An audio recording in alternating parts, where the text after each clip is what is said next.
What happens when a decorated Navy SEAL is arrested before receiving the Medal of Honor, only to uncover a chilling government conspiracy? This is the untold story of courage, betrayal, and the fight for truth that will leave you on the edge of your seat. The courthouse steps, teamed with demonstrators and opposing activists as Lieutenant Commander was escorted inside her illustrious military service, appeared to conclude in ignominy. Just hours prior to her Medal of Honor presentation, the pioneering African-American female Navy SEAL marksman had been dramatically apprehended, her wrists now bound by the very nation she'd spilled blood to safeguard within the strained courtroom. Former comrades observed in disbelief, while government prosecutors prepared to inter not merely the defendant, but also the incriminating data she'd unearthed in Afghanistan. As Judge Thompson requested, her plea remained silent, her sniper's discipline unyielding. Even then, the abrupt boom of the courtroom doors caused every head to pivot as Admiral Vaughn strode in his presence, commanding immediate stillness. The covert mission they all believed buried was on the verge of surfacing, and the powerful figures who'd orchestrated its concealment had no inkling of what transpired when a combatant with nothing left to lose was cornered. Just before we resume, I'd love to know where you're tuning in from today. And if you're enjoying these narratives, be sure to subscribe. The courthouse steps were congested with protesters, their placards bobbing in the air like floats on a tumultuous ocean. Some declared freedom for Briggs, while others proclaimed traitors deserve death. News vehicles lined the thoroughfare, their satellite dishes extending skyward as reporters frantically delivered updates to cameras. We are live outside the federal courthouse, where Lieutenant Commander, the first African-American female Navy SEAL marksman in U.S. history, is about to be arraigned on charges that have stunned the country. A reporter announced breathlessly. The accused was apprehended yesterday during what should have been her Medal of Honor ceremony, in what many are labeling either justice served or the gravest miscarriage of justice in military history. Inside, the marble-floored corridor fell silent as the weighty oak portal swung open. Lieutenant Commander entered, her wrists and ankles shackled by steel restraints that clinked with each deliberate stride.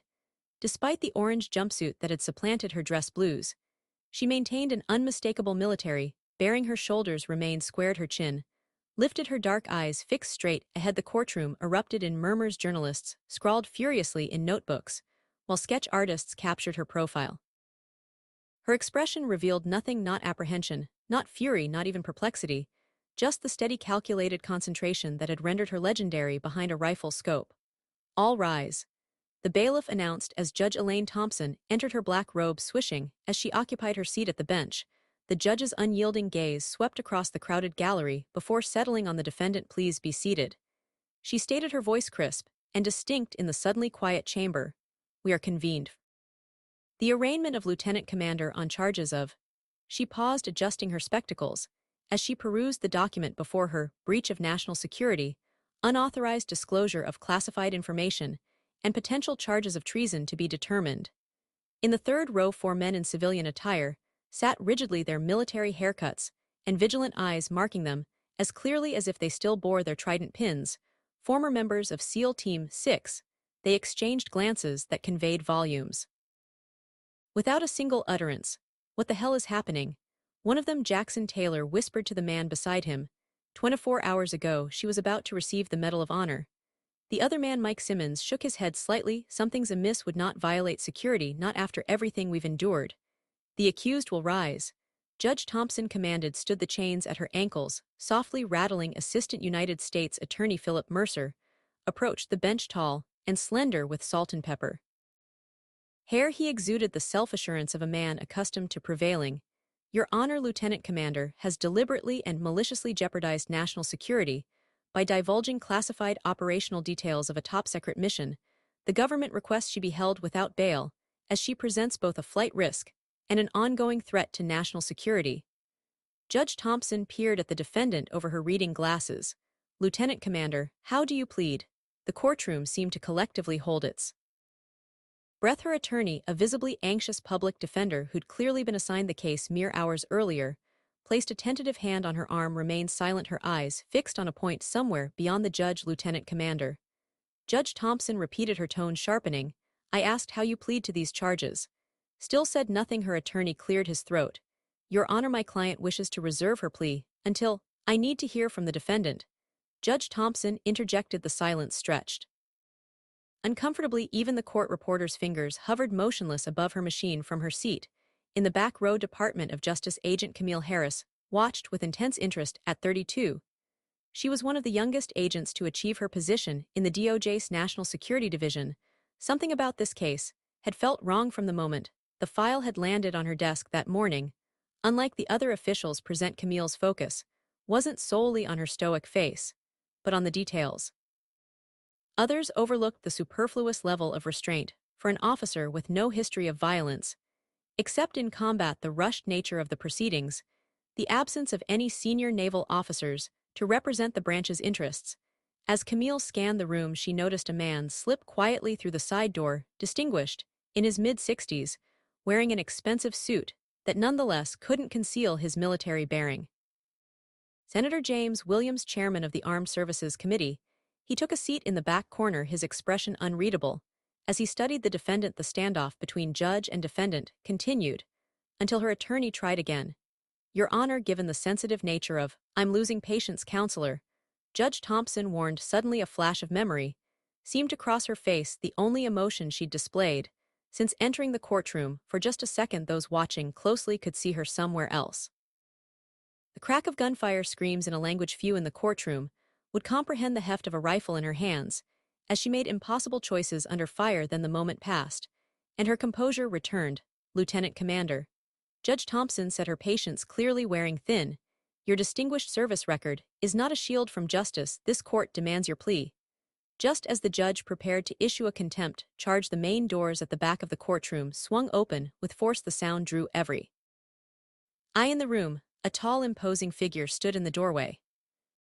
Admiral James Vaughn, commander of Naval Special Warfare Command, walked into the courtroom with measured steps, his chest adorned with rows of combat decorations. He moved with the quiet authority of a man who had spent decades making life-or-death decisions. The gallery fell utterly silent. Even the prosecutor's confident demeanor faltered behind the admiral. A wall of men and women in dark suits formed a protective barrier.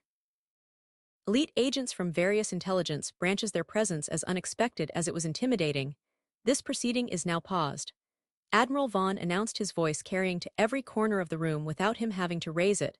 I need to speak with the judge and counsel in chambers. Immediately, Judge Thompson's face registered shock, then a flash of annoyance at the interruption, but something in the admiral's expression made her nod slowly. This court will recess for 30 minutes, she declared, bringing her gavel with more force than necessary. As the gallery erupted in excited whispers, her eyes met the admiral's for just a moment. No words passed between them, but something in her posture changed almost imperceptibly, a slight easing of tension perhaps, or recognition of an ally in an unexpected place. Camille Harris watched the exchange with keen interest, her mind racing to connect pieces of a puzzle she couldn't fully see. She slipped out of her row and moved toward the exit, pulling out her phone to call. Whatever was happening here went far beyond a simple case of leaked information. The harsh Afghan sun beat down on the rocky outcroppings surrounding the valley. Through her rifle scope, Lieutenant Commander watched the compound below with the patience of a predator 2 years earlier. And worlds away from the courtroom where her fate now hung in the balance, she commanded Operation Glass Dagger, a mission so classified that only a handful of people in the Pentagon knew of its existence. Target area secure. Commander, came the voice of Petty Officer First Class Reed Dalton through her earpiece. Positioned on the opposite ridge, Dalton served as her spotter and second in command for this mission. Copy. That she responded, her voice barely above a whisper, despite the fact that no one could possibly hear her from her position. Team Bravo status. In position, ma'am, replied Mike Simmons, Eastern approach covered. Team Charlie ready to move on your mark, added Jackson Taylor from his position with the third team. She took a controlled breath as she surveyed the compound once more from the outside.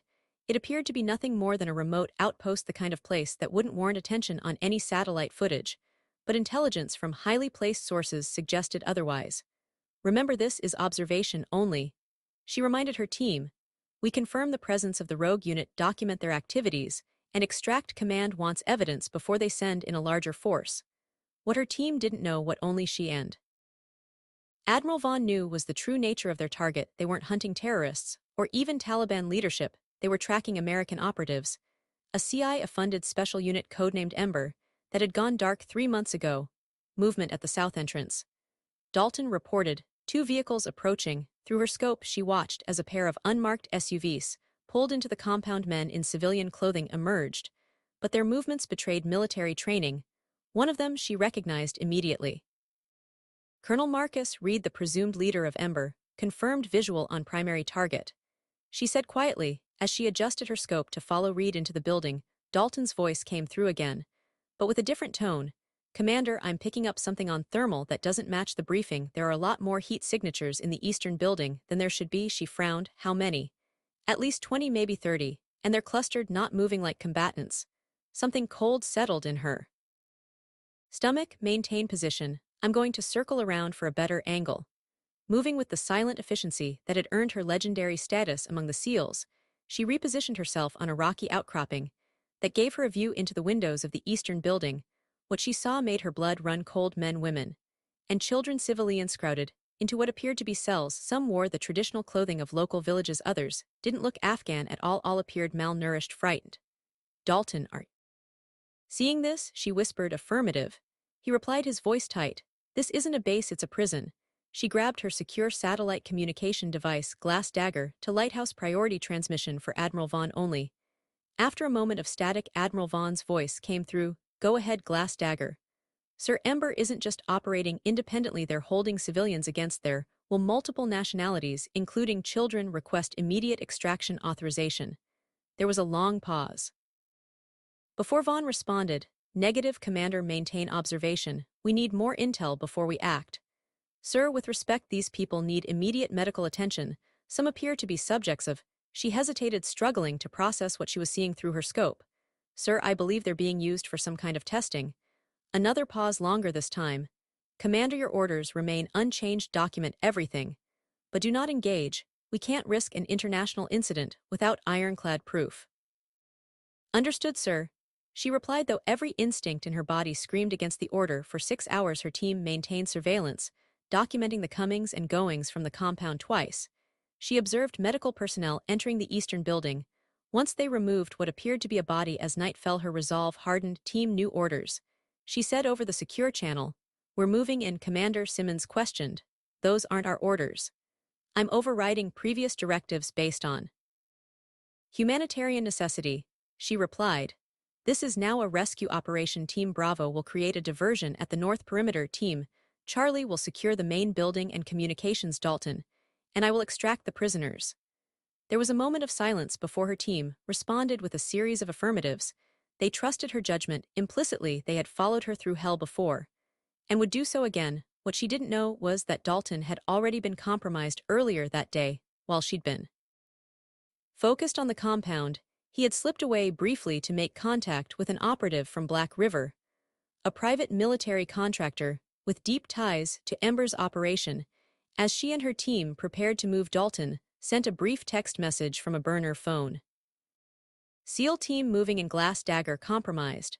The assault began at 200 hours. Team Bravo created the perfect diversion, a series of controlled explosions at the north perimeter that drew most of the compound's security team. Charlie moved in, with precision, securing the main building. Within minutes she and Dalton approached the prison building from the south, eliminating 2 guards with silenced weapons before reaching the main door. Cover me, she ordered, as she began working on the electronic lock inside. They found conditions even worse than they had appeared through the scope. 37 civilians, including 9 children, were being held in conditions that violated every Geneva Convention protocol. Many showed signs of medical experimentation. Injection sites, surgical scars, monitoring devices attached to their bodies. What the hell is this place? Dalton whispered, his face pale even in the dim light. Get these people out, she ordered, keeping her voice steady despite the horror surrounding them. Team Charlie, we need immediate medical evacuation for civilians. As they began freeing the prisoners, she discovered a locked room at the back of the facility. Breaking through, she found not more prisoners, but a laboratory. Computer screens displayed molecular structures, viral loads, infection rates. A cold realization washed over her. This wasn't just imprisonment, it was a bioweapons testing facility, using human subjects. She quickly downloaded all the data she could find onto a secure drive. As Dalton organized the evacuation of the prisoners, Commander Simmons's voice came urgently through her earpiece. We've got a problem, heavy reinforcements approaching from the south, at least 24 well-armed, and they're not wearing Ember identification, these are Black River contractors. Her mind raced. Black River wasn't supposed to be anywhere near this operation. Fall back to extraction point Bravo, get those civilians out now. As she turned to leave the lab, she found Dalton standing in the doorway, his weapon raised and pointed directly at her. I can't let you take that drive, Commander. He said, his voice strangely calm. She froze her hand, instinctively moving toward her sidearm. Dalton, what are you doing? Following orders, my real orders. His expression remained neutral. Professional. Black River pays better than the Navy, and they don't have as many rules. You're selling out your country, your team. She said, her voice low and dangerous. For what? Money, for survival. Dalton replied, this operation goes higher than you know, people who can make or break careers. Lives. You really think Admiral Vaughn didn't know what was happening here? Why do you think he ordered us not to intervene? For a fraction of a second, doubt flickered across her face, and Dalton took advantage of the moment to lunge forward. But she hadn't earned her place in the SEALs by being slow. She sidestepped his attack, bringing her elbow down hard on his extended arm. His weapon clattered to the floor. What followed was a brutal close-quarters fight between two elite operators who knew each other's moves intimately from years of training together. Dalton had size and strength on his side, but she had speed and a lifetime of having to prove herself in a world that underestimated her. In the end, it was Dalton who lay unconscious, and she who emerged from the lab, blood trickling from a cut above her eye, the drive secured in her tactical vest. Team Charlie, change of plans. She said into her comm, Dalton is compromised, consider him hostile. Copy that. Taylor responded, though his voice betrayed his shock. Civilians are loaded, we need to move now. As they regrouped outside, the first missiles hit the compound. Black River forces, firing from the approaching helicopters, the ground shook. With the impact, and flames began to engulf the buildings. They're destroying the evidence, she realized. Move out, get to the extraction point. The team fought their way through the chaos, shepherding the terrified civilians toward the waiting helicopters. As they moved, she noticed a small girl no more than 7 years old, frozen in fear as debris rained down around her. Without hesitation, she broke formation, sprinting through the firestorm. To reach the child, she scooped the girl into her arms, just as a secondary explosion ripped through the compound's ammunition stores. The force of the blast threw them both forward, she twisting in midair to absorb the impact and shield the child. Pain lanced through her body as they hit the ground, but she didn't stop, clutching the girl to her chest. She staggered to her feet and rejoined her team at the extraction point as their helicopters lifted off. She looked back at the burning compound. The mission had gone catastrophically wrong, yet they had saved 37 lives that were never supposed to be there in the first place. But she knew with cold certainty that powerful people would not forgive that intervention. Command isn't going to like this, Taylor said as they gained altitude. She checked the drive in her vest, then looked at the frightened civilians they'd rescued. Command can court-martial me if they want, I'll do the same thing again. What she didn't say, what she couldn't say to her team, was that the file she'd taken implicated not just Ember and Black River, but high-ranking officials in Washington, people with the power to make problems disappear, people like Admiral Vaughn. Back in the present-day courtroom, Prosecutor Mercer's voice cut through her memories. Lieutenant Commander willfully disobeyed direct orders during a classified operation, resulting in American casualties, and a diplomatic incident of the highest order. The judge's chamber's door opened. Judge Thompson returned to the bench, her face noticeably paler than when she had left behind her. Came Admiral Vaughn, his expression granite hard. This court will resume, Judge Thompson announced, her voice slightly less certain than before. In light of new information presented by Admiral Vaughn, I am ordering a classified session. All members of the press and public are to leave the courtroom immediately. As the bailiffs began clearing the gallery, protests erupted from the journalists present. Senator Williams remained seated, his gaze locked with Admiral Vaughn across the room. A silent confrontation between two powerful men. Camille Harris slipped back into the courtroom just before the doors closed, her DOJ credentials giving her access that even senior reporters couldn't match. She had spent the recess making calls, pulling strings, accessing databases that few knew existed. What she had found confirmed her suspicions. This case wasn't about a breach of security, it was about silencing a witness. As the courtroom cleared, leaving only essential personnel, Admiral Vaughn approached her. He leaned in close, speaking just loud enough for her to hear. I couldn't stop them from bringing you in, he said, but I can make sure you get out. Her eyes flashed with anger and betrayal. You gave the order to stand down, you knew what was happening there. I didn't know everything, Vaughn replied, genuine regret in his voice. But I know now, and so does the president. Before she could respond, Prosecutor Mercer approached them. Admiral Vaughn, this intervention is highly irregular. Lieutenant Commander compromised a black operation, and he saved 37 innocent people from being used as lab rats in an illegal bioweapons program. Vaughn cut in sharply. A program, Mr. Mercer, that your office helped cover up. Mercer's face drained of color. That's a serious allegation, Admiral. It's not an allegation, Vaughn replied. It's a fact, one that's about to become very public unless these charges are dropped. From her place at the defense table, she watched this exchange.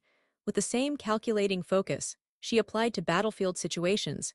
She had spent 2 years in silence following orders, even after the mission protecting the civilians they had rescued by keeping their existence secret. But that silence had its limits. As the classified session began, Judge Thompson looked directly at her. Lieutenant Commander, I believe it's time you told this court exactly what happened during Operation Glass Dagger. She nodded slowly, her chains rattling softly as she stood for the first time since entering the courtroom. She spoke. Your Honor, she said, her voice clear and unwavering, you have no idea what we uncovered. The classified session had ended hours ago. Its revelations still echoed through the empty courthouse corridors. Agent Camille Harris waited in the shadow of a marble column, checking her watch for the third time in 5 minutes. Her breath caught when she finally spotted Admiral Vaughn exiting through a side door, his security detail conspicuously absent. Admiral, she called out, stepping forward. A moment of your time. Vaughn paused, studying her with the measured gaze of a man who'd spent decades evaluating threats.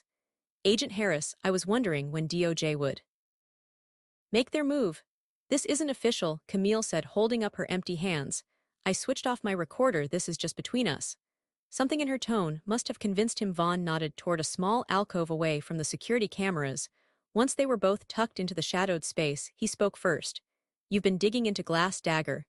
It wasn't a question. Camille didn't bother denying it. The official record doesn't match what I'm seeing in that courtroom. Lieutenant Commander is facing treason charges for what appears to be a textbook rescue operation. Vaughn's weathered face revealed nothing but his eyes. Those were different behind the professional mask. Camille recognized the look of a man carrying a burden too heavy to set down. They're burying her because she saw something she wasn't supposed to, he said finally. And so did I. The bioweapons program. That's part of it. Vaughn checked his surroundings before continuing. Project Echo wasn't just about developing new weapons, it was about testing existing ones on subjects who couldn't fight back, who wouldn't be missed. Camille felt her stomach turn. And when she intervened, she became a liability. We all did. The Admiral's gaze drifted to the courthouse windows. I've made many difficult calls in my career, Agent Harris, sending teams into danger, knowing not everyone would come back. But I've never ordered anyone to look the other way while civilians were. He didn't finish the sentence. Then why did you tell her team to stand down that day? Vaughn's jaw tightened. Because at the time I believed what I was told, that interfering would compromise years of intelligence gathering. By the time I realized the truth and tried to countermand the order, it was too late, had already gone in. So you're helping her now to ease your conscience. I'm helping her because it's the right thing to do, Vaughn snapped, then more quietly. And yes, because I owe her that much back in her apartment. That night, Camille spread dozens of files across her kitchen table. Most were heavily redacted black bars, obscuring names, dates, locations. But patterns emerged in what wasn't hidden. Operation Glass Dagger Project, Echo, Black River Consulting, Senator Williams' private investment portfolio. All connected by invisible threads that she was slowly bringing to light. Her phone buzzed with a text from an unknown number. Check your mail. Wary but curious, Camille went to her door. A plain manila envelope had been slipped underneath. Inside was a USB drive and a handwritten note. Security footage, Operation Glass Dagger, destroy after viewing. She plugged the drive into her computer, half expecting it to be encrypted beyond her clearance. Instead, video began to play immediately. Grainy footage from body cameras worn by her SEAL team during the raid. Camille watched transfixed as she moved through the compound with lethal efficiency, eliminating armed guards with precision before turning her attention to the locked cells. The footage showed her kneeling beside emaciated prisoners, some barely conscious, speaking gentle words of reassurance as she broke their restraints. One sequence showed her lifting a child into her arms, shielding the small body with her own, As explosions rocked the compound, another captured her administering emergency medical care to a woman with infected injection sites covering her arms. This isn't a breach of national security, Camille whispered to her empty apartment. This is a cover-up. The next morning, Judge Thompson received a similar package. Unlike Camille, she footage in her chambers with the court's security officer, present standard procedure for evidence in classified cases. What wasn't standard was the judge's reaction. Get me Admiral Vaughn. She ordered her normally composed demeanor shaken. And clear my docket for the rest of the day. At a small diner across town, two men sat in a corner booth, coffee cooling untouched before them. Jackson Taylor and Mike Simmons, former members of her SEAL team, had civilian jobs now, but their vigilance remained military. Sharp as they surveyed the other patrons, she's being railroaded, Taylor said quietly. The question is, do we stand up and potentially go down with her, or keep our heads down and live with it? Simmons tapped his fingers on the laminate tabletop, a nervous habit he developed after leaving the service. We took an oath to the Constitution, not to people using it as cover for war crimes. Our families might think about what they could do to our families. I am thinking about them, Simmons replied. I'm thinking about what I'll tell my daughter when she asks me where I was when they sacrificed to protect the powerful. He paused. I can't live with that silence, Taylor nodded slowly. Decision made. Then we go on record together. Meanwhile, in the wood-paneled office of Senator James Williams, a very different conversation was taking place. The senator paced behind his desk, while a man in an expensive suit sat calmly in a leather chair opposite. This should have been handled quietly, Williams hissed. Now we have a circus. That's drawing attention to exactly what we wanted buried. Lawrence Pierce, CEO of Black River Consulting, remained unruffled. The situation is contained. Senator will be convicted under the Espionage Act. The classified nature of the trial means no public record. And Admiral Vaughn, he seems to have found his conscience rather suddenly. Pierce smiled thinly. We have contingencies for Vaughn. His involvement in authorizing the original Operation Glass Dagger makes him vulnerable. If he pushes too hard, we release documentation showing he knew about the civilian testing program from the beginning. Williams stopped pacing. Can that be traced back to me? Of course not. Your investment in Black River is through a web of shell companies. On paper, you've never heard of us. The senator nodded, appeased but still anxious. What about the DOJ agent who's been sniffing around? Harris, we're watching her, Pierce assured him. One step out of line and her career is over. He leaned forward. More importantly, I've drafted legislation for you to introduce. It expands the definition of treason to include whistleblowers who expose classified operations regardless of criminal activity. Uncovered with the right framing, we can fast-track it through committee while public attention is on the case. Williams smiled for the first time. Using her to set the precedent that will prevent future situations. I like it. The next day, Camille Harris was summoned to her supervisor's office. Deputy Director Frank Wilson didn't offer her a seat when she entered, nor did he look up from the file open on his desk. Agent Harris, you've been reassigned effective immediately. Camille kept her expression neutral. May I ask where? Field office in Anchorage. The paperwork's already processed. Alaska. On what grounds? Wilson finally looked up. On the grounds that I said so, but off the record you're digging into things above your clearance level. Glass Dagger is off limits. I haven't accessed any files beyond my authorization. Camille countered. Don't play games, Harris. We both know what you've been doing. Wilson's voice lowered. Take the reassignment, go cool off in Alaska for a year, and maybe you'll have a career to come back to keep pushing, and you won't just lose your job. The threat hung in the air between them. Camille thought of the footage she'd seen of her risking everything to save innocence, when she could have simply followed orders. Is that all, sir? She asked quietly. Wilson nodded, already returning to his paperwork. Flight leaves tomorrow, don't miss it. Camille walked out without another word, her decision already made. She wouldn't be on that flight. Halfway across the world in a small apartment in Virginia, Farid Nasser watched the news coverage of her case with growing agitation. As the former translator for her SEAL team, he had been there that night in Afghanistan. He had helped comfort the rescued prisoners in their native languages, had assisted in treating their wounds, had promised them that America would bring those responsible to justice. Now he was watching that promise unravel on live television. His phone rang, a secure line used only by a handful of people. Yes, Mr. Nasser, Admiral Vaughn's voice. I think it's time. I've been ready, Farid replied, but they denied my visa application to testify. That's been resolved. There's a car waiting outside your building. It will take you to Andrews Air Force Base. From there you'll be brought directly to the courthouse. Farid looked out his window. Sure enough, a black SUV idled by the curb. I'll be right down, what neither man knew was that their call had been monitored within minutes. A Black River tactical team was dispatched to intercept Faird before he could reach the courthouse. Back in court, the atmosphere had changed dramatically from the previous day.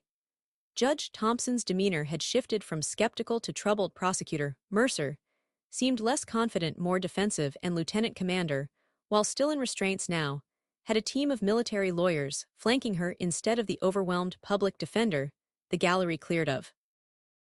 Media, but filled with military and intelligence officials, buzzed with tension as Mercer approached the bench with a digital evidence tablet. Your Honor, the government wishes to present classified footage recovered from Lieutenant Commander's personal effects. This evidence clearly shows her acting as a rogue operator, disregarding chain of command and endangering American assets in the field. Judge Thompson nodded. Proceed. The courtroom lights dimmed as screens descended from the ceiling. The footage that began to showed select moments from the raid, edited to remove context.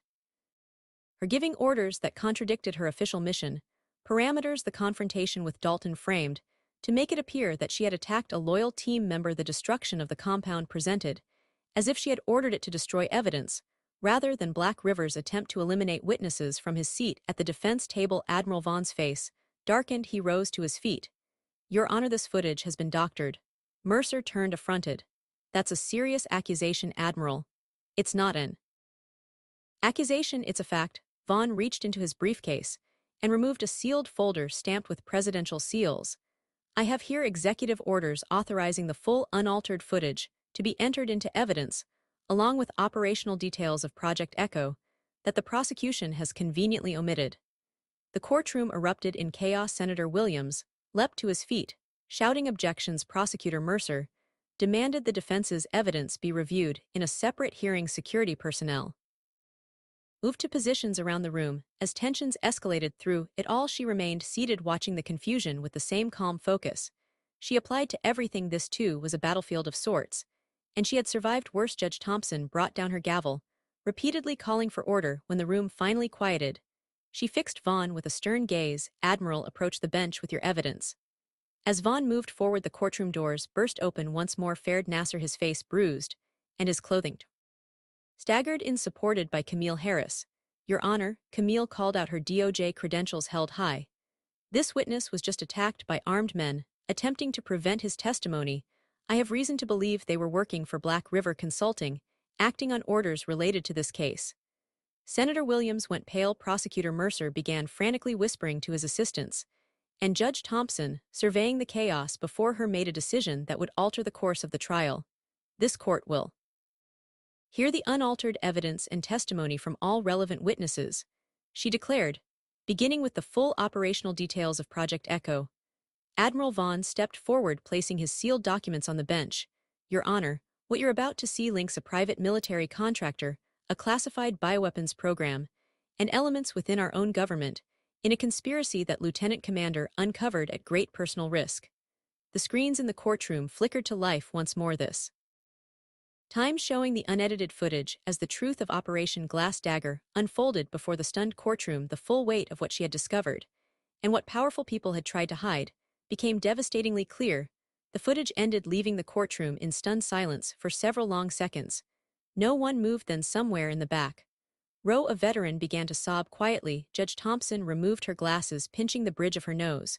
When she looked up, her eyes were rimmed with red. This court will recess for 30 minutes. As officials filed out in shocked silence, she remained at the defense table, her shoulders finally beginning to sag under the weight of 2 years of isolation and accusation. For the first time since her arrest, the mask of perfect military composure cracked when the courtroom emptied, except for her attorneys and 2 security officers. She buried her face in her hands, her shoulders shaking with silent sobs. I begged them, she whispered so softly that her lead attorney had to lean close to hear. I begged command to send medical evac for those people. There was a little girl, she couldn't have been more than 5. They were injecting her daily with some kind of viral agent, monitoring how long it took for symptoms to appear. Her voice broke.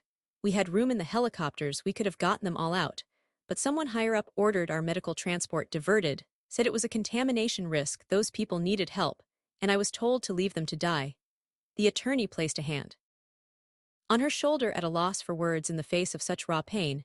In that moment, She wasn't the legendary SEAL sniper, the woman who had broken barriers and set records.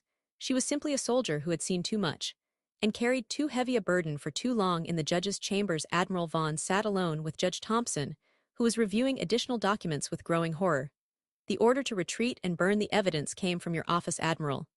She said, her voice tight with anger. "Your signature." "It's right here." Vaughn nodded heavily. "I gave the initial order based on information provided to me by intelligence officials. I was told the compound contained terrorist leaders planning attacks on American forces. When Lieutenant Commander reported finding civilians, instead I tried to countermand my order." He passed another document across the desk. "This is the communication log." Judge Thompson studied the timestamp. 17 minutes between your original order and your attempt to reverse it. 17 minutes in which I failed 37 innocent people, and one of the finest officers I've ever commanded. Vaughn's voice was hollow with regret. "I've spent the last 2 years trying to make it right." Outside the courthouse, Camille Harris sat with Farid Nasser in a secure vehicle, helping him apply an ice pack to his bruised face. "They knew exactly when I was leaving my apartment," Farid said. "If you hadn't shown up when you did." "I've been expecting something like this," Camille replied. "After what happened to the other witnesses."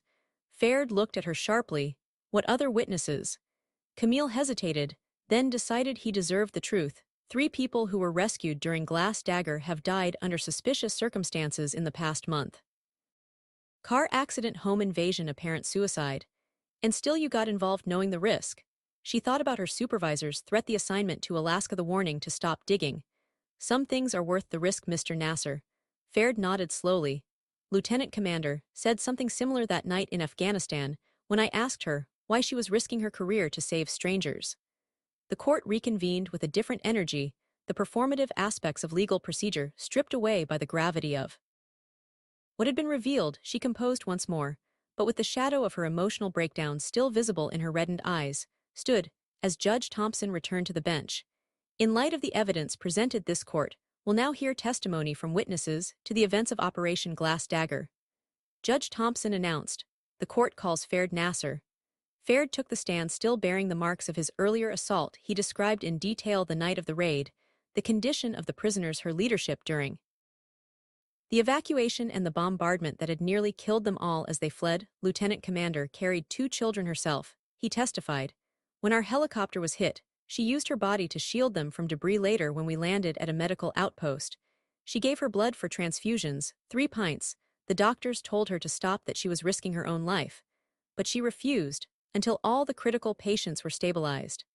As he spoke, Camille noticed something unexpected. Judge Thompson repeatedly touched a small photograph she kept beside her legal pad. Camille shifted positions slightly to see it better. A man in a Navy uniform, his features similar enough to the judge's to suggest a family relationship. After Farid's testimony, the prosecution's case continued to unravel. 2 more members of her SEAL team, Mike Simmons and Jackson Taylor, came forward to corroborate the events. Then came the moment that changed everything. Escorted by military police, former petty officer Ree Dalton was brought into the courtroom in shackles. "The government calls Ree Dalton." Prosecutor Mercer announced a final desperate attempt to salvage his case. Dalton took the stand, his arrogant demeanor a stark contrast to her dignified composure. But as questioning began, it became clear that Dalton had made a calculation of his own. With Black River executives now under federal investigation, and Senator Williams distancing himself from the scandal, Dalton had decided to save himself. "Did Lieutenant Commander disobey direct orders during Operation Dagger?" Mercer asked. "Yes," Dalton answered. "She disobeyed orders to let innocent people die." Mercer's face tightened. "Please answer only the question asked." "I'm answering," Dalton insisted. "You can't understand her actions without understanding the context. We were ordered to observe and report, even after discovering civilians being used as test subjects for biological weapons. And you opposed her decision to intervene." Dalton's laugh was bitter. "I did worse than oppose it, I betrayed her." He looked directly at her for the first time. "I was on Black River's payroll for months before that mission. They wanted to know which SEAL teams were getting close to their operations." The courtroom erupted in murmurs, until Judge Thompson gavelled for silence. "When Lieutenant Commander decided to rescue those prisoners, I warned Black River. That's why they were waiting with missile strikes. That's why so many of those people died anyway after we got them out." Dalton's voice grew quieter. Their blood is on my hands, not hers. Why her voice cut through the courtroom? It was the first time she had directly addressed Dalton since the trial began. Why did you do it? Judge Thompson should have stopped this exchange, but she let it continue. Watching intently, Dalton couldn't meet her eyes. They had leverage. My sister's family in Pakistan, they threatened them if I didn't cooperate. He finally looked up, but that doesn't excuse what I did. Nothing does. If your family was threatened, you should have come to me. She said, her voice firm but not unkind. We would have protected them. I know that now. Dalton's shoulders slumped. I've had 2 years in a cell to think about it.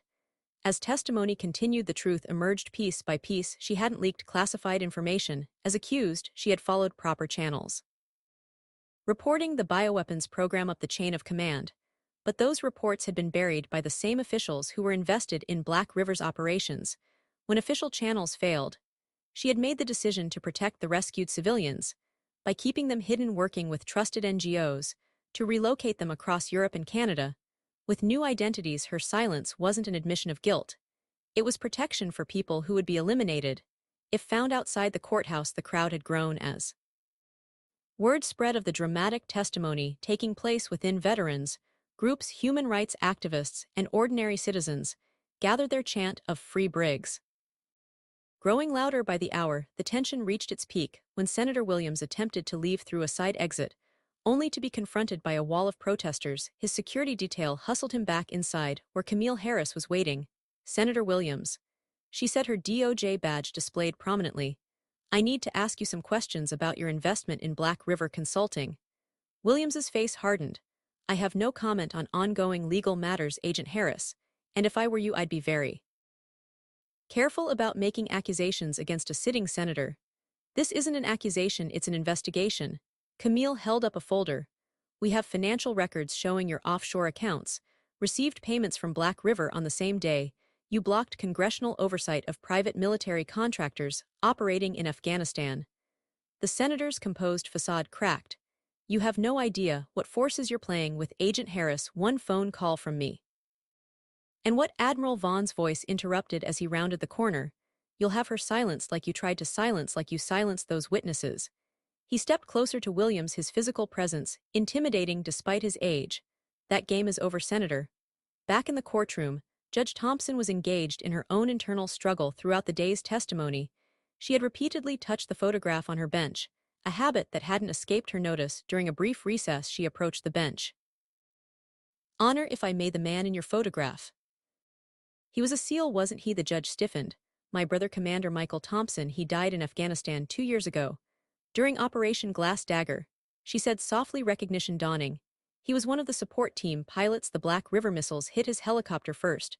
Judge Thompson's professional mask slipped. He was flying a medical evacuation chopper, unarmed. They shot him down anyway. I didn't know he was your brother. I'm so sorry. When I was assigned this case, I should have recused myself, the judge admitted. But I wanted to see the person responsible for the operation that killed him. I wanted to hate you. And now? She asked quietly. Judge Thompson looked at the photograph once more. Now I know my brother died trying to save innocent people, just like you tried to do. She straightened, composure returning. I'll be making a statement when we reconvene. The final session of the day began with Judge Thompson addressing the court. Having reviewed the evidence and testimony presented, I find that Lieutenant Commander acted not with criminal intent, but with moral courage in the face of extraordinary circumstances. This court is moving to dismiss all charges related to Operation Glass Dagger. A wave of relief swept through her supporters, but the moment was short-lived. As Judge Thompson continued, the main doors of the courtroom crashed open. A team of federal agents in tactical gear entered, led by a stern-faced woman in a dark suit.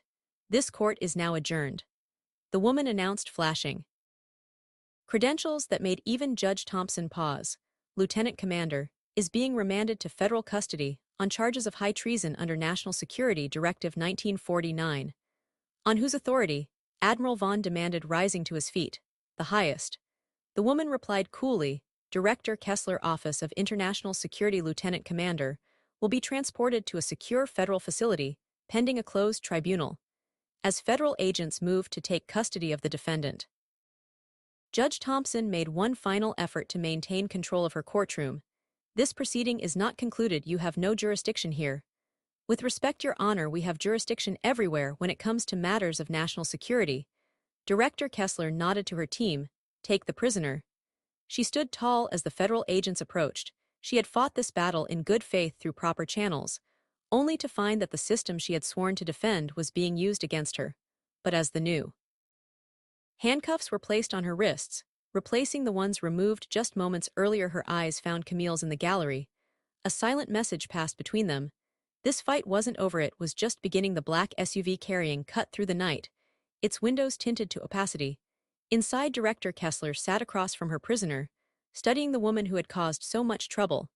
You know, Kessler said conversationally, most people would have broken by now, taken a deal, given names, anything to save themselves. Her wrists were bound by reinforced cuffs, but her gaze remained unbowed. I'm not most people.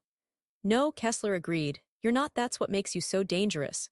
Through the window, she watched familiar landmarks disappear. As they headed away from the city, no highway signs, no indication of their destination. They had been driving for hours. The Office of International Security. She finally said, I've never heard of it. Kessler smiled thinly. That's rather the point, Lieutenant Commander. We handle situations too sensitive even for the intelligence community. You mean you clean up messes that would embarrass powerful people? The director's smile vanished. I mean we protect this country from threats, both foreign and domestic. Project Echo was developing countermeasures against the next generation of bioweapons. Your interventions set that research back by years. Research. Her voice sharpened. You were experimenting on children. Regrettable collateral damage in pursuit of national security. Kessler replied without emotion, a concept I'd expect a decorated SEAL to understand. She leaned forward despite the restraints. I understand the difference between necessary sacrifice and crimes against humanity. That line seems to have blurred for you, Director. The SUV turned onto an unmarked gravel road, then through a checkpoint guarded by men in unmarked tactical gear. They approached what appeared to be an abandoned mining facility, its entrance camouflaged to blend with the surrounding landscape. As the vehicle stopped, Kessler checked her watch. Welcome to your new home, Lieutenant Commander. At least, until your tribunal, which I should mention, will not include witnesses, a jury, or press coverage. She was escorted through a series of security checkpoints, each taking her deeper underground. The facility was a maze of sterile corridors, surveillance cameras, and armed guards. Finally, she was brought to a cell.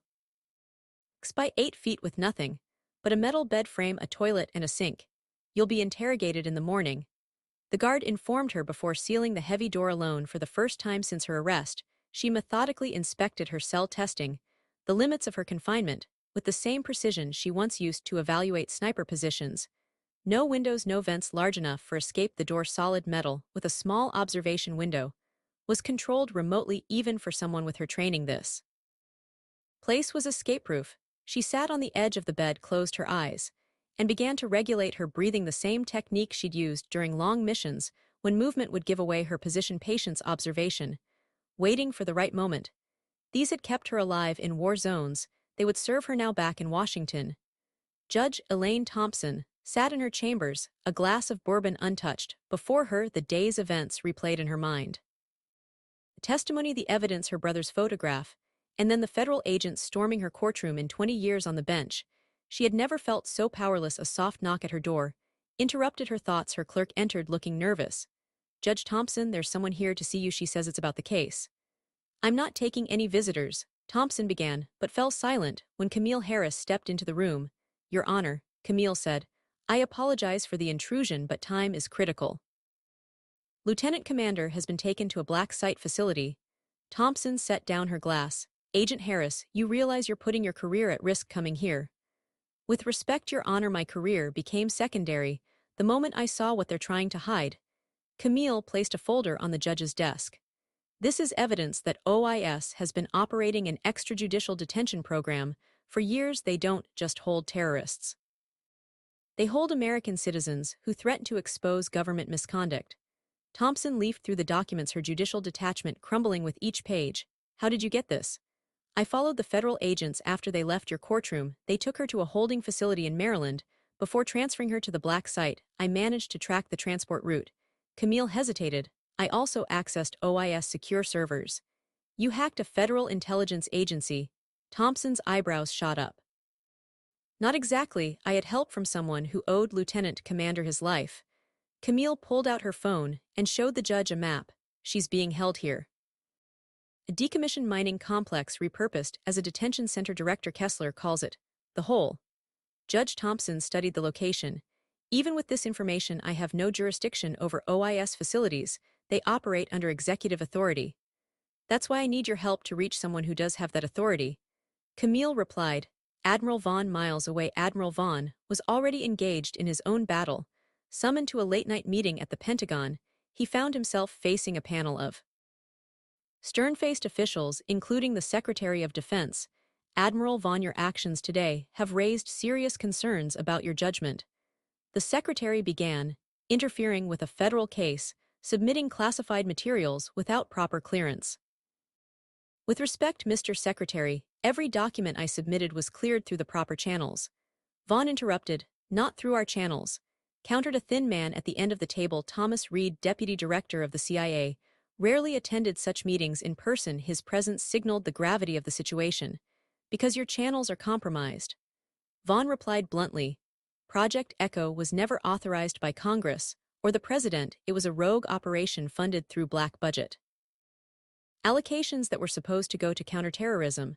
The Secretary shifted uncomfortably. These are serious allegations, Admiral. They're not allegations, they're facts. Vaughn placed a thumb drive on the table. This contains financial records linking Black River Consulting to Project Echo, along with documentation of every test conducted on those civilians. I've already sent copies to secure locations to be released if anything happens to Lieutenant Commander or myself. Reed's face darkened. That sounds dangerously close to blackmail, Admiral. I prefer to call it insurance. Vaughn replied evenly. Is being held illegally at an OIS black site. I want her released, and all charges dropped. Before anyone could respond, Vaughn's secure phone buzzed. The message from Camille Harris was brief. Found her OIS facility number 7 tribunal scheduled for 600. Vaughn stood. Gentlemen, we'll have to continue this discussion later. It seems I have a more pressing engagement. Across town, in a sparsely furnished apartment, Eli Chen, former NSA cryptolinguist, and the someone who owed Lieutenant Commander his life that Camille had mentioned, was deep in the digital labyrinth of OIS secure network. His fingers flew across 3 keyboards as screens filled with code schematics and security protocols. Come on, come on. He muttered, bypassing firewalls and security measures that would have stopped most government hackers in their tracks. Eli wasn't most hackers. A window popped open on his center screen. Access granted. OIS Central Server. Gotcha. He whispered, triumphantly navigating to a folder labeled Black Site Ghost Protocol Class Omega. What he found inside made his blood run cold. Video files, hundreds of them, documenting years of illegal experimentation on unwitting subjects. Medical reports detailing symptoms progression, rates, mortality statistics, and authorizing signatures, including Director Kessler's, on every test approval form. Eli downloaded everything, his hands shaking slightly. As the files transferred, when his phone rang, he answered without checking the caller ID. Tell me you found something. Camille's voice came through. More than something. Eli replied, his voice grim. I found everything. Video proof of high-ranking officials approving bioweapon tests on civilians during her mission. Kessler's signature is on every authorization. But Camille, this goes way beyond Echo. They've been doing this for years. There was silence on the line. Then send everything to the secure server I set up. And Eli, be careful, these people don't play by any rules. Dawn was breaking when she was taken from her cell to an interrogation room. Sleep-deprived and hungry, she still maintained her composure as Director Kessler entered, accompanied by 2 analysts carrying files. I hope you rested well, Lieutenant Commander, Kessler said, taking a seat across from her. We have a long day ahead of us. Am I being charged with something specific, or is this just a fishing expedition? She asked. Kessler smiled. Let's start with something simple. Operation Glass Dagger. Who authorized you to change the mission parameters from surveillance to extraction? No one, she answered honestly. I made that call in the field when I discovered civilians being tortured. And yet, Kessler continued, sliding a document across the table. We have a communication from Admiral Vaughn, sent 12 hours before your team deployed, instructing you to look specifically for evidence of Project Echo. She stared at the document, genuine confusion crossing her face for the first time. That's not possible. My orders were surveillance. Only Admiral Vaughn never mentioned Project Echo before deployment. Are you calling this document a forgery? I'm saying I never received it. she replied, carefully studying the paper, more closely the header, the formatting. It looked authentic, but the implication was clear. Someone was setting up Admiral Vaughn, suggesting he had sent her as a mole to expose Echo, and suddenly with crystal clarity she understood the game. "You're not after me," she said slowly.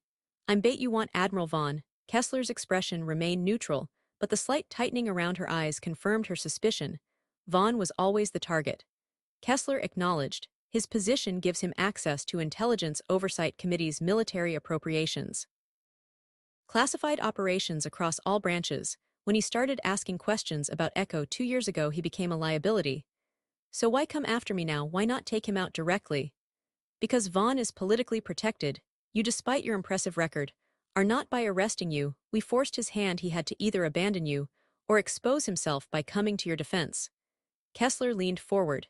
"He chose the latter, as we knew he would. His testimony yesterday gave us all we need to remove him permanently." Her mind raced. If what Kessler was saying was true, then Vaughn had been investigating Echo independently, perhaps even before Dagger had he suspected what was happening, and sent her team to confirm it. Had the order to stand down been a cover? "Why tell me this?" she asked. "Because it doesn't matter what you know anymore," Kessler replied coldly.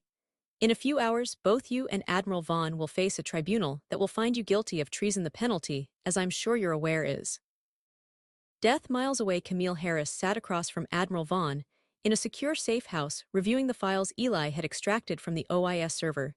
"This goes beyond anything I imagined." Vaughn said, his face ashen, as he viewed footage of Project Echo's experiments.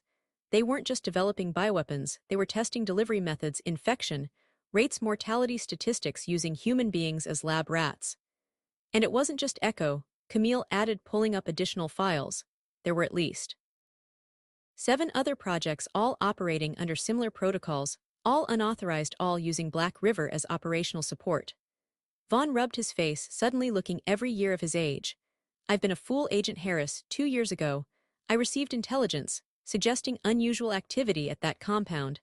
I sent her team to investigate, thinking it was a terrorist cell. When she reported civilians being held, I tried to reverse my stand and order. But Black River had already moved to eliminate witnesses." Camille finished. "Yes, and afterward, when she brought me the evidence she'd recovered, I thought the right approach was to work through official channels. I took it to the Joint Chiefs, to the Director of National Intelligence." Vaughn's voice hardened. "That's when the cover-up began. Was reassigned to increasingly dangerous missions. The civilians she'd rescued started dying in accidents, and I was suddenly facing early retirement." "So you both went silent to protect the survivors," Camille concluded. "Until they arrested her during the Medal of Honor ceremony. The medal was supposed to be their way of buying her silence permanently," Vaughn explained. "When she made it clear she wouldn't be silenced, they moved to Plan B." Camille's phone buzzed. A text from Eli. "Tribunal moved up 600 today, need to move now." She showed Vaughn the message. "We're out of time," the Admiral stood. "Decision made, then we take this to the only person who can stop it." In a sparsely furnished apartment, Eli Chen, former NSA cryptolinguist, continued to work. He was the one who owed Lieutenant Commander his life. As Camille had mentioned, he was deep in the digital labyrinth of OIS secure network. His fingers flew across 3 keyboards as screens filled with code. "Schematics and security protocols. Come on, come on," he muttered, bypassing firewalls and security measures that would have stopped most government hackers in their tracks. Eli wasn't most hackers. A window popped open on his center screen. "Access granted, OIS Central Server." "Gotcha," he whispered, triumphantly navigating to a folder labeled Black Site Ghost Protocol Class Omega. What he found inside made his blood run cold. Video files, hundreds of them, documenting years of illegal experimentation on unwitting subjects, medical reports detailing symptoms, progression rates, mortality statistics, and authorizing signatures, including Director Kessler's, on every test approval form. Eli downloaded everything, his hands shaking slightly as the files transferred. When his phone rang, he answered without checking the caller ID. "Tell me you found something." Camille's voice came through. "More than something," Eli replied, his voice grim. "I found everything. Video proof of high-ranking officials approving bioweapon tests on civilians during her mission. Kessler's signature is on every authorization." "But Camille, this goes way beyond Echo. They've been doing this for years." There was silence on the line. "Then send everything to the secure server I set up, and Eli, be careful. These people don't play by any rules." Dawn was breaking when she was taken from her cell to an interrogation room sleep-deprived, and hungry she still maintained her composure as Director Kessler entered accompanied by two analysts carrying files. "I hope you rested well, Lieutenant Commander," Kessler said, taking a seat across from her. "We have a long day ahead of us. Am I being charged with something specific, or is this just a fishing expedition?" She asked. Kessler smiled. "Let's start with something simple. Operation Glass Dagger. Who authorized you to change the mission parameters from surveillance to extraction?"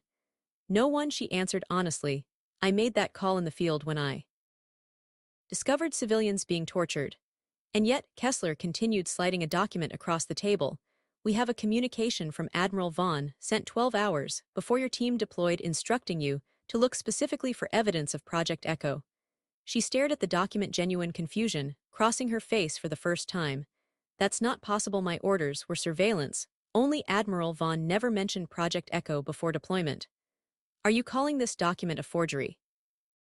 "I'm saying I never received it," she replied, carefully studying the paper more closely. The header, the formatting. It looked authentic, but the implication was clear. Someone was setting up Admiral Vaughn, suggesting he had sent her as a mole to expose Echo. And suddenly, with crystal clarity, she understood the game. "You're not after me," she said slowly. "I'm bait. You want Admiral Vaughn." Kessler's expression remained neutral, but the slight tightening around her eyes confirmed her suspicion. "Vaughn was always the target," Kessler acknowledged. "His position gives him access to Intelligence Oversight Committee's military appropriations, classified operations across all branches. When he started asking questions about Echo 2 years ago, he became a liability. So why come after me now? Why not take him out directly?" "Because Vaughn is politically protected. You, despite your impressive record, are not. By arresting you, we forced his hand. He had to either abandon you or expose himself by coming to your defense." Kessler leaned forward. "He chose the latter, as we knew he would. His testimony yesterday gave us all we need to remove him permanently." Her mind raced. If what Kessler was saying was true, then Vaughn had been investigating Echo independently, perhaps even before Glass Dagger. Had he suspected what was happening and sent her team to confirm it? Had the order to stand down been a cover? "Why tell me this?" she asked.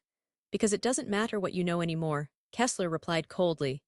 "In a few hours, both you and Admiral Vaughn will face a tribunal that will find you guilty of treason. The penalty, as I'm sure you're aware, is death." Miles away, Camille Harris sat across from Admiral Vaughn in a secure safe house, reviewing the files Eli had extracted from the OIS server.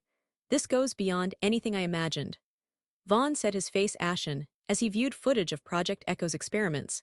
"They weren't just developing bioweapons, they were testing delivery methods, infection rates, mortality statistics, using human beings as lab rats. And it wasn't just Echo," Camille added, pulling up additional files. "There were at least 7 other projects, all operating under similar protocols, all unauthorized, all using Black River as operational support." Vaughn rubbed his face, suddenly looking every year of his age. "I've been a fool, Agent Harris. 2 years ago, I received intelligence suggesting unusual activity at that compound. I sent her team to investigate, thinking it was a terrorist cell. When she reported civilians being held, I tried to reverse my stand and order. But Black River had already moved to eliminate witnesses." Camille finished. "Yes, and afterward, when she brought me the evidence she'd recovered, I thought the right approach was to work through official channels. I took it to the Joint Chiefs, to the Director of National Intelligence." Vaughn's voice hardened. "That's when the cover-up began. Was reassigned to increasingly dangerous missions. The civilians she'd rescued started dying in accidents, and I was suddenly facing early retirement." "So you both went silent to protect the survivors," Camille concluded. "Until they arrested her during the Medal of Honor ceremony. The medal was supposed to be their way of buying her silence permanently," Vaughn explained. "When she made it clear she wouldn't be silenced, they moved to Plan B." Camille's phone buzzed. A text from Eli. "Tribunal moved up 600 today, need to move now." She showed Vaughn the message. "We're out of time," the Admiral stood. "Decision made, then we take this to the only person who can stop it." She sat alone in a stark room that served as OIS version of a courtroom. No windows, no spectators. Just a panel of 3 stern-faced officials. Behind a raised bench, Director Kessler stood as prosecutor. The chair for defense counsel remained empty. "Where is my attorney?" she asked.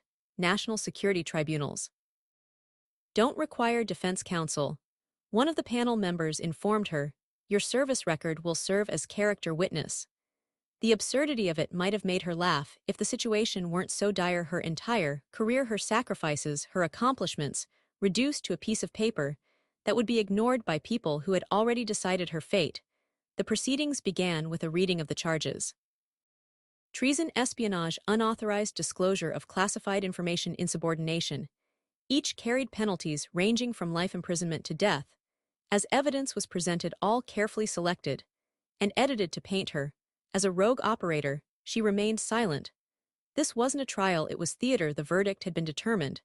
Before she entered the room, her thoughts drifted to the civilians she'd saved. Had it been worth it knowing it would end like this? The face of that little girl came to mind, terrified.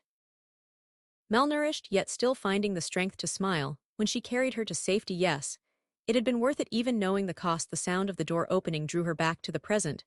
A young officer entered, approaching the panel with a sealed envelope. The center judge opened it, his expression changing as he read its contents. "This tribunal will recess for 15 minutes. He announced abruptly. As the panel filed out, she remained seated, puzzled by the interruption. Minutes later, the door opened again. But instead of the tribunal panel, Admiral Vaughn entered, accompanied by 2 presidential Secret Service agents. "Admiral," she said, rising to her feet, "what's happening?" "A correction, Lieutenant Commander." Vaughn's voice carried the authority of his rank, but his eyes held something else. "Regret, perhaps, or atonement.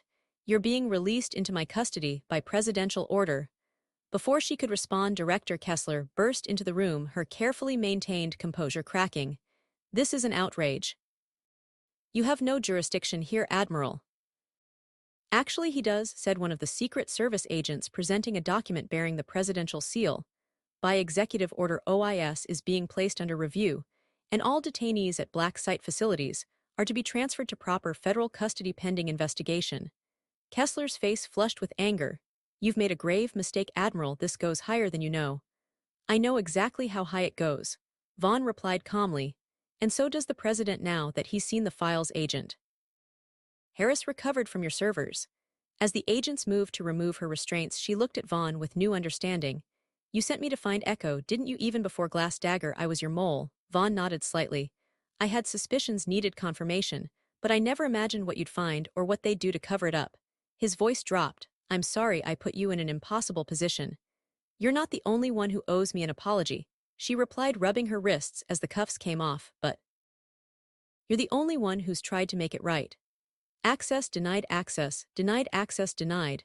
The error message flashed repeatedly as Eli Chen attempted to bypass another OIS security protocol. Sweat beaded on his forehead, his fingers flying across the keyboard with increasing desperation. "Come on," he muttered, trying another approach. "There has to be a backdoor." It was 3 a.m. 36 hours after her release from OIS custody. In that time, Director Kessler had gone off the grid. Senator Williams had issued a public statement, distancing himself from Black River, and Admiral Vaughn had been summoned to a closed-door session of the National Security Council. Eli, working from a new location after discovering surveillance equipment in his apartment, was attempting to access the complete OIS database, not just the Echo files, but everything connected to what Kessler had called Black Site Ghost Protocol Class Omega. His screen suddenly went black, then filled with cascading code. For a heart-stopping moment, he thought he'd triggered a security countermeasure. Then the code resolved into a simple message.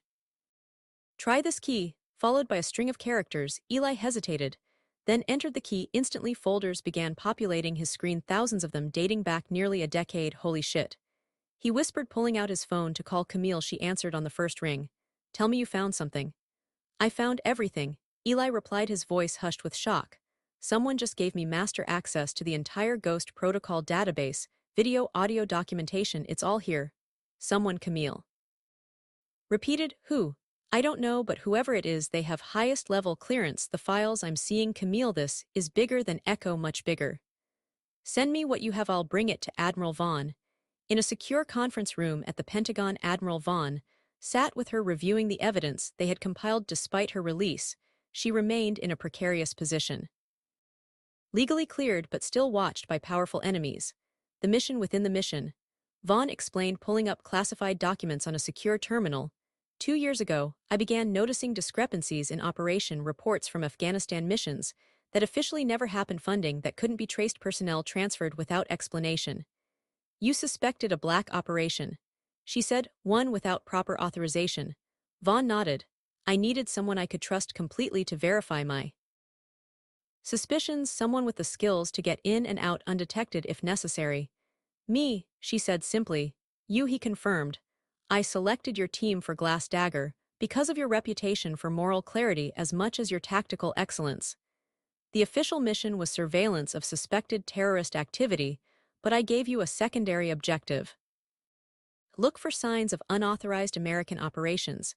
She finished, I remember, but you never mentioned bioweapons or civilian prisoners. Because I didn't know. Vaughn admitted the weight of those words heavy in his voice. I suspected weapons development, perhaps illegal arms trading, not this. He gestured to the images on the screen, evidence of human experimentation that violated every international law and moral principle. When you reported finding civilians, I tried to abort the mission. To assess the situation, by then Black River was already moving to eliminate evidence. His voice grew quiet. I failed you, Lieutenant Commander, and I failed those people. She studied the man she had alternately respected, resented, and blamed for the past 2 years. Why didn't you tell me the truth after it happened? Why let me think I'd gone rogue? Protection, Vaughn replied.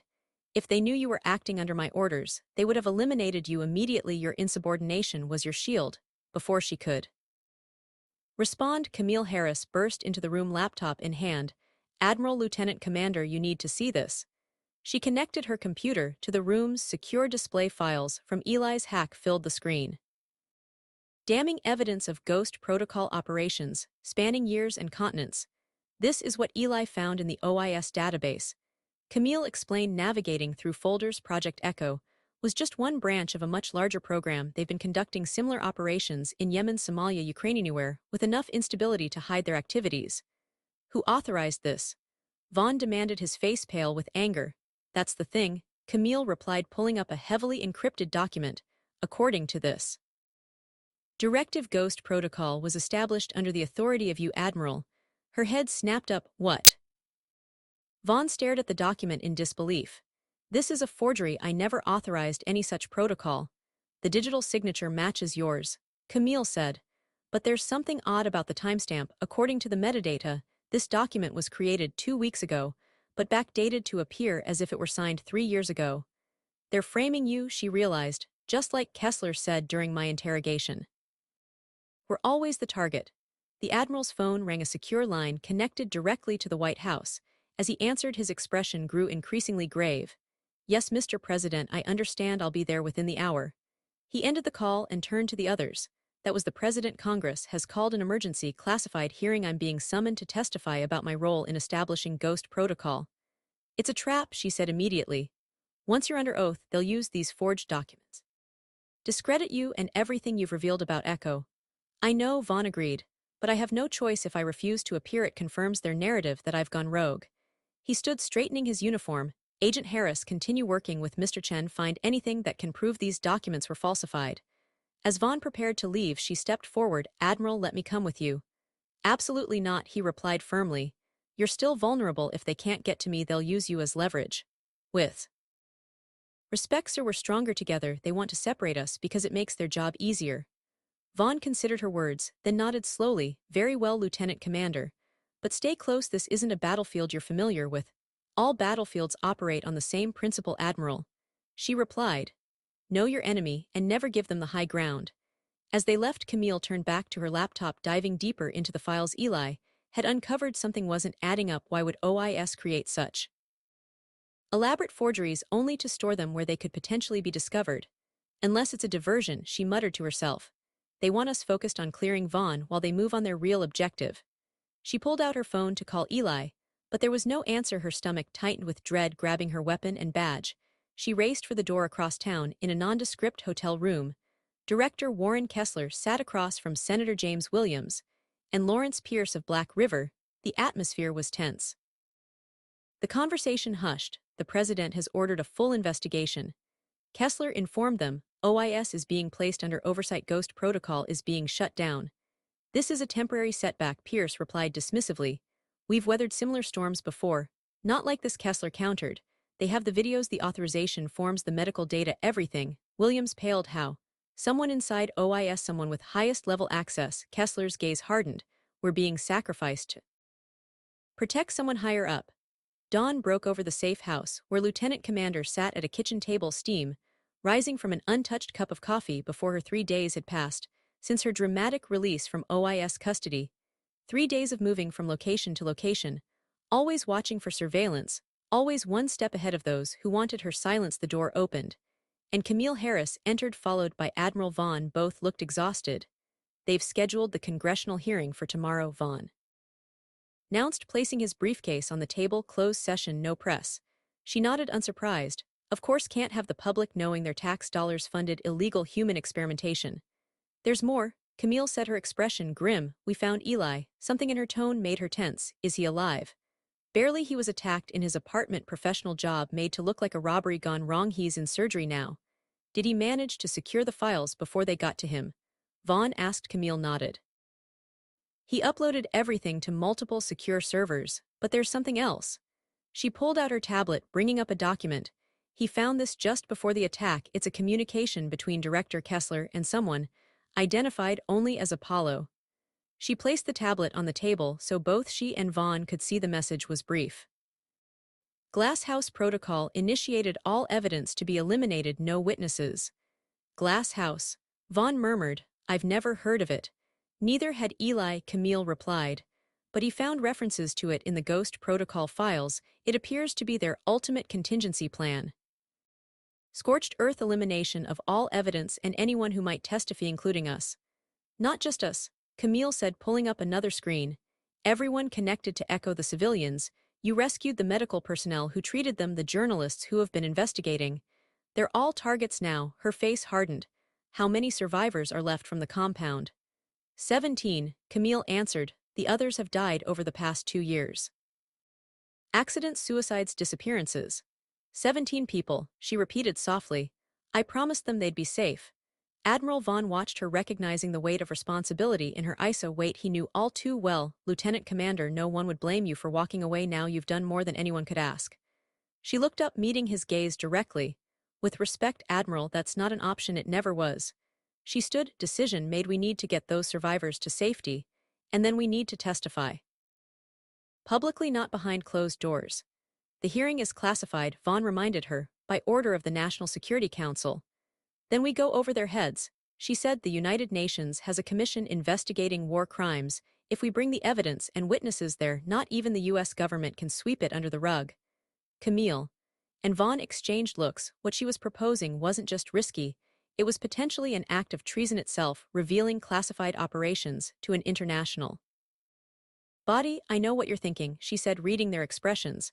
But we've tried working within the system. The system is compromised. Sometimes the only way to save something is to expose it to the light. After a moment, Vaughn nodded.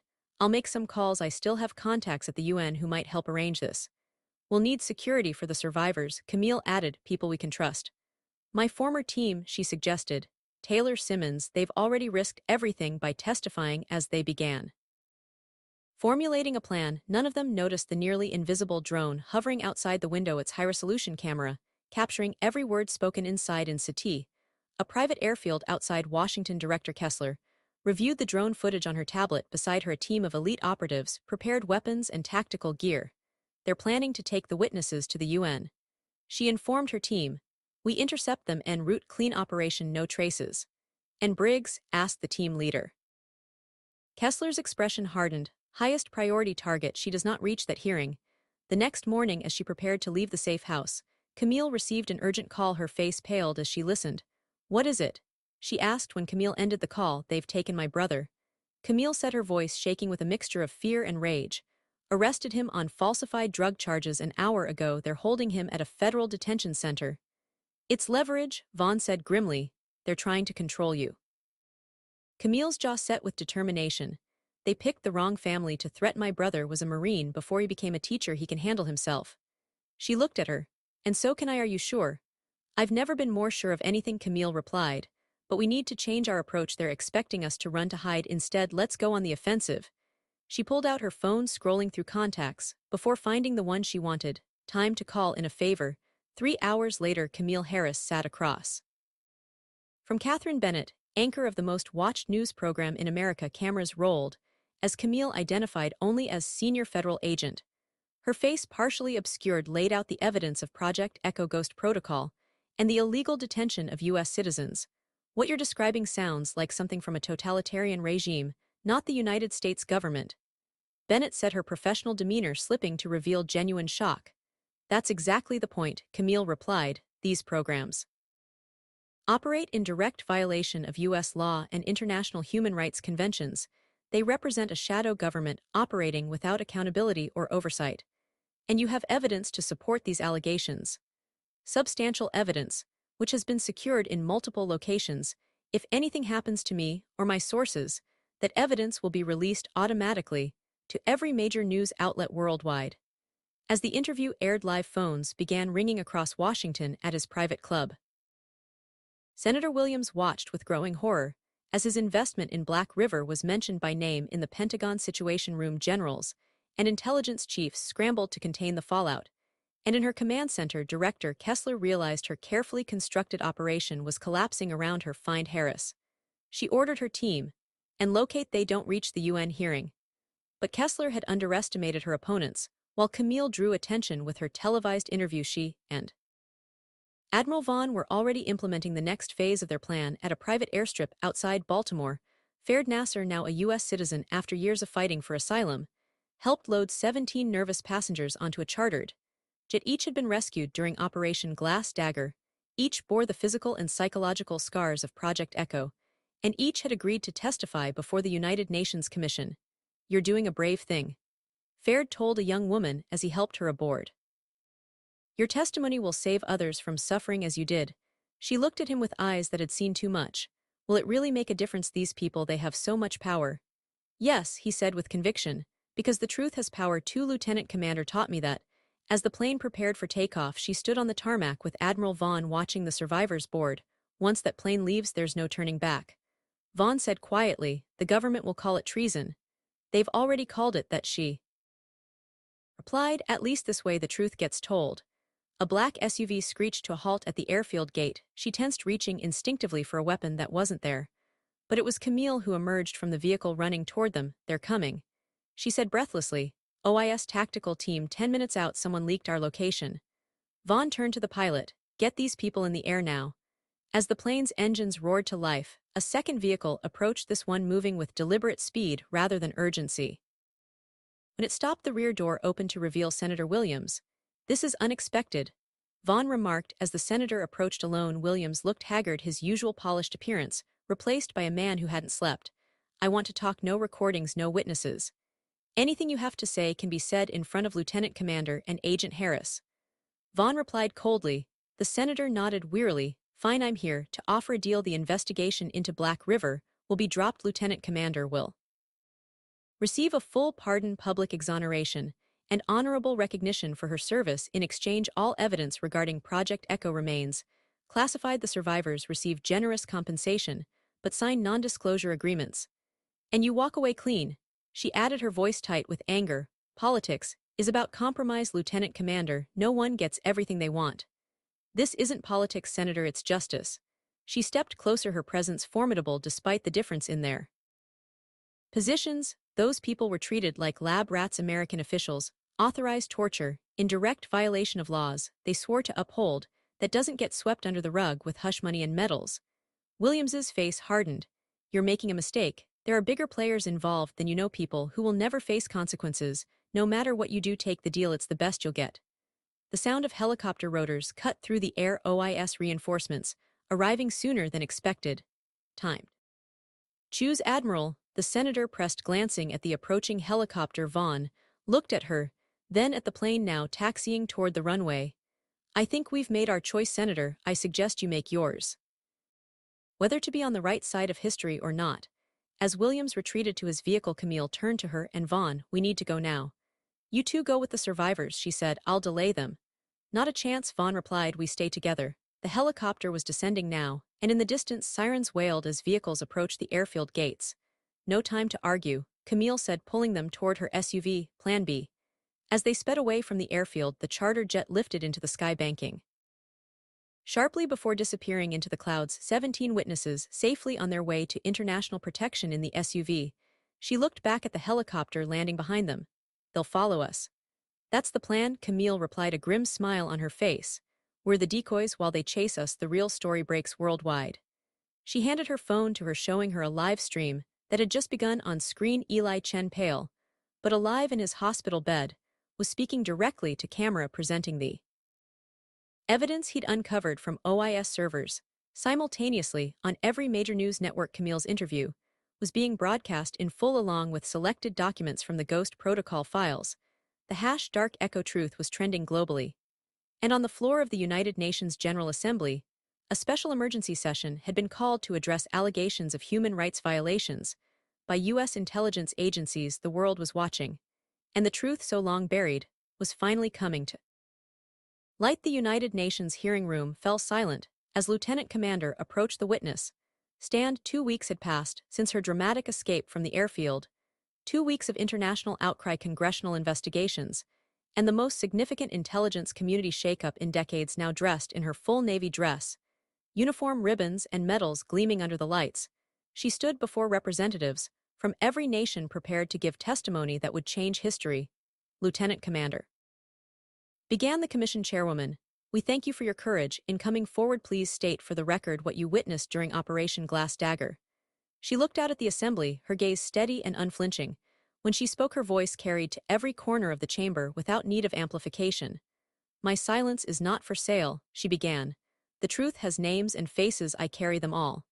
For the next hour, she detailed the horrors of Project Echo, the experiments conducted on unwilling subjects, the cover-up that followed, the systematic elimination of witnesses. She named names, provided dates, referenced documents that had been distributed to the commission members. These weren't abstract violations of international law, she concluded. These were crimes against human beings, men, women, and children whose only crime was being in the wrong place at the wrong time. They were deemed expendable in pursuit of weapons that violated every ethical standard we claim to uphold. When questioning, a representative from Russia asked pointedly, Lieutenant Commander, are you concerned about being labeled a traitor to your country for revealing these operations? She met his gaze directly. I swore an oath to support and defend the Constitution of the United States against all enemies, foreign and domestic. That oath doesn't have exceptions for powerful people doing illegal things.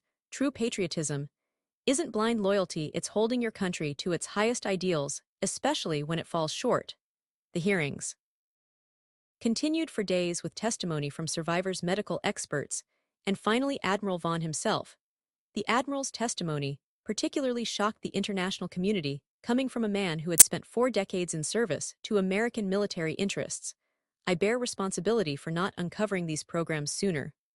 Vaughn stated, the chain of command failed, oversight failed, and in that failure we betrayed not only international law, but our own values as a nation. Back Washington, the fallout was seismic. Director Kessler was arrested while attempting to flee the country. Senator Williams resigned in disgrace, though his parting statement hinted ominously that there were bigger players still in the shadows. Black River Consulting's assets were frozen pending multiple investigations. Lawrence Pierce and several executives faced criminal charges for their role in Project Echo and other black site operations, in a ceremony that received considerably less publicity than her arrest. Camille Harris was appointed director of a new independent oversight task force, charged with investigating abuses within the intelligence community. Her first official act was to secure the release of her brother from federal custody. Admiral Vaughn, his health declining after decades of service, and the stress of recent events, submitted his retirement papers at his modest going-away ceremony.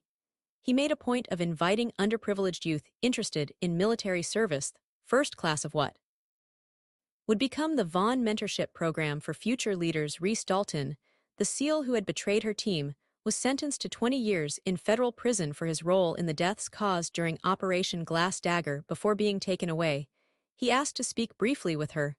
I don't expect forgiveness, he told her. I just wanted you to know. You were right, I should have come to you about my family being threatened. Every day I have to live with what I did. She studied the man who had once been her trusted teammate. We all live with our choices. Dalton, make something of the years you have left. As global attention on the scandal began to fade, she found herself at a crossroads. She had been offered everything from book deals to political appointments, all of which she declined. Instead, She requested reassignment to train the next generation of special operations personnel with a specific focus on ethical decision-making in the field one morning. As she sorted through the mountain of correspondence that had accumulated, she found a letter with no return address inside. Was a child's drawing of a woman in uniform, standing tall among clouds, the handwritten note in careful but imperfect English read. Lieutenant Commander, my name is fair. You carried me from the bad place. When I was 7 years old, now I am 9, and live in Canada with a new family. My teacher asked who my hero is, and I said you. Because of you I want to be brave too. Thank you for saving me. She sat motionless, the letter in her trembling hands, as tears she had held back for 2 years finally fell freely. Weeks later, she stood at Arlington National Cemetery, paying respects to fallen comrades. The autumn leaves drifted around her as she placed a small stone on each grave marker, an old SEAL team tradition. They offered me another medal, she said softly to the silent stones. I told them, give it to you instead. Talking to the dead lieutenant commander, came a voice behind her. She turned to find Camille Harris bundled against the October chill. Sometimes they're better listeners than the living. I wouldn't know, Camille replied with a small smile. The living have been keeping me plenty busy. She fell into step beside her as they walked the rows of white markers. The Oversight Commission is making progress. We've identified 3 more black site operations. Shut them all down. Good, she said simply, and UN Commission has recommended international protocols to prevent similar programs from operating anywhere in the world. They're calling it the Briggs Protocol. She shook her head. I don't need my name on anything. Too late, it's already in the draft resolution. They walked in companionable silence for a while before Camille spoke again. The president is giving a speech next week at the Global Military Ethics Conference. He's asked if you would introduce him. She stopped walking. Why me? Because people listen when you speak, Camille said. And because he's announcing reforms based on your testimony. After a moment's consideration, she nodded. I'll be there the following week before an audience of military leaders, ethicists, and human rights advocates from around the world. Lieutenant Commander took the podium. The applause that greeted her was thunderous. But she raised a hand for silence. 2 years ago, she began, I faced an impossible choice. Between following orders and following conscience, I chose conscience, and that decision came with a heavy price. But standing before you today, I can say with certainty that it was the right choice. She paused, looking out at faces from dozens of nations, all united in their attention to her words. We serve to protect, not to hide. The truth is our greatest weapon. And when we forget that, when we believe that anything, even the darkest deeds, can be justified in the name of national security, we become what we claim to be fighting against. As she concluded her remarks and prepared to introduce the president, she caught sight of familiar faces in the audience, the survivors of Project Echo, healthy and whole after 2 years of recovery. Admiral Vaughn, watching with quiet pride, Camille Harris, whose courage had matched her own, fared Nasser, now working as an advocate for refugees. Together, they had uncovered the truth. Together, they had held the powerful accountable.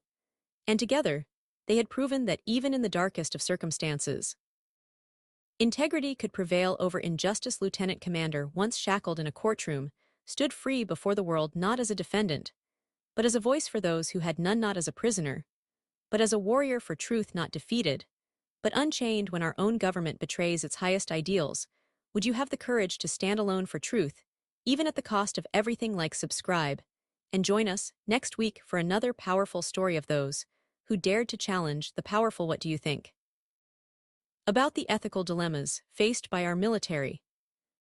Share your thoughts below and subscribe for more gripping stories.